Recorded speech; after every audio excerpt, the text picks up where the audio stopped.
So with that, I'm sure by now you guys are wondering, oh, that's a pretty sweet rig. How do you do that? Well, I have resources for you. So what I like to do is I'll pick up a spool of 50-pound big game mono from Trilene, and that's what I like to use as my leader line. I'm not entirely sure what brand of hooks these are. There's various brands out there that sell them, but these are 8/0 hooks. I mean, these things are quite sizable. So Eagle Claw, I think, makes them. I'm sure there's a couple local guys that do it too. But yeah, like I said, just as long as you are 8/0 or smaller, it's a legal hook. And you are allowed 2 hooks per line. So what I'm going to show you here is how I tie this rig up for tying these. Yeah, I like to start with at least 6 to 8 feet of leader, probably closer to 8 feet so you have a little more room. Double back, pull the loop through, okay? And then you want to keep it clean and in line as you do this. Any overlaps, any kinks is going to be a weak spot. You want this as strong as possible. Okay, so once you do your 3 to 4 wraps, you'll take this loop that you have on your finger, lay it over one of your 3 hooks that you have here, and start to snug it down. You don't want it tight, just snug. Okay, at this point you will take your tail, you're going to get to the end of it, and then you're going to take it and feed it back through. Now you can see one side is where the line entered the eye, and the other side is where it exits. Go with the side where you initially entered on that eyelet, okay? That's critical, otherwise you're going to just undo what you just did. So then take your tail, and you're just going to feed it down the shank of the hook, all the way through, straight through the bottom, and then just feed it through. Okay? And then boom. Once you have it fed through, go ahead and give her a good pull. If you're using the 50-pound big game mono like I like to use, it's yeah, you can pull on this stuff and it shouldn't break. If it does break, get new stuff. Okay, so now we've tied our top hook. So then I like to run a solid 4 feet minimum, if 3 to 4 feet, let's say, down to my next hook, and we're going to just repeat. You're going to take it, double the line back on itself, run it through the eye of the hook, okay, then you're going to take it, and I use either my index or middle finger, keep that line in line, nice and clean, no overlaps, 3 to 4 times.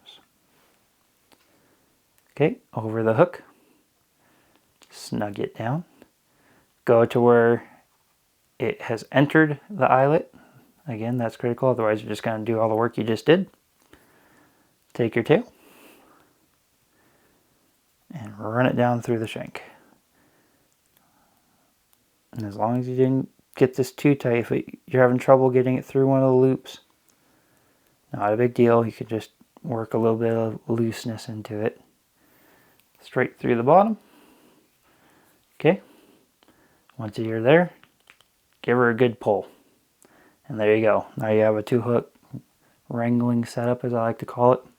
Now from the bottom of the hook, okay, if this is your bottom hook, I like to run,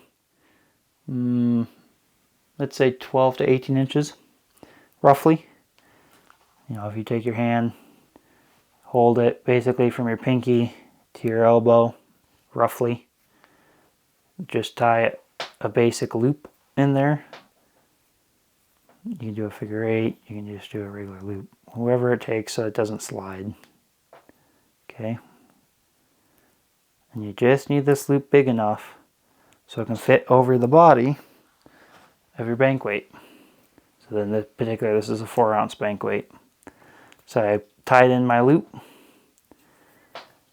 snip your tail, and I set my knife down, can't find it, but snip your tail, then you're going to take your loop, stick it through the eye of your weight, You're going to take that then around the body of your weight and back up through.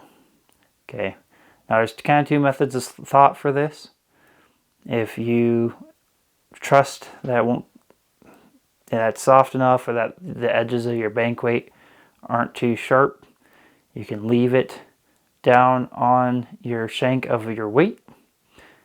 Otherwise, you can pull your loop up onto itself and let it tighten on itself. I've done it both ways, and it seems about equally as good either way. So whatever you feel is you trust more, go with that. Okay, so that's now how you connect your weight. Again, this is a 4 ounce. I recommend running a 4 to 6 ounce depending on the flows for that year. Then at this point, I like to trim probably a good 8 inches, maybe even if not 12 inches from your top hook. And again, just tie another loop in.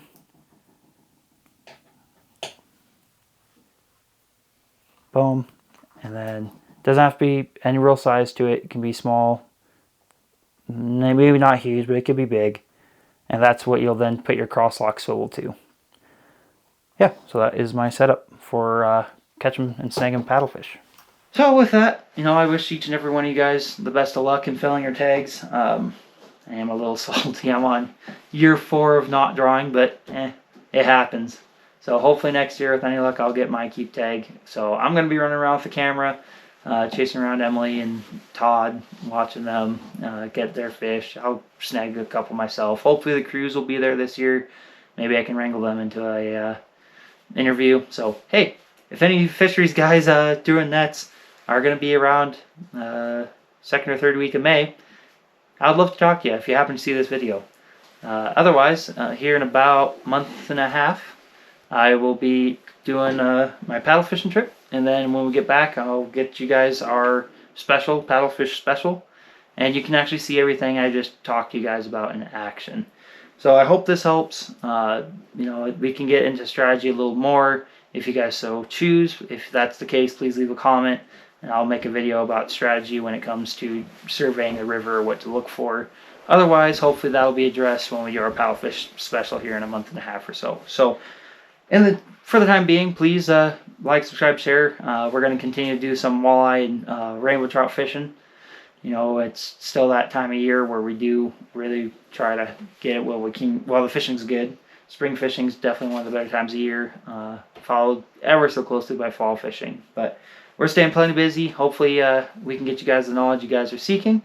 And yeah, that's our main purpose here. So thanks again for tuning in. If you have any questions, certainly leave a comment. You can follow me on Instagram. I try to respond to those messages as fast as I can. Otherwise, yeah, I'll keep passing along any knowledge and info that I have for you. So thanks again. Please like, subscribe, share, and we'll catch you guys next week. Thanks, guys.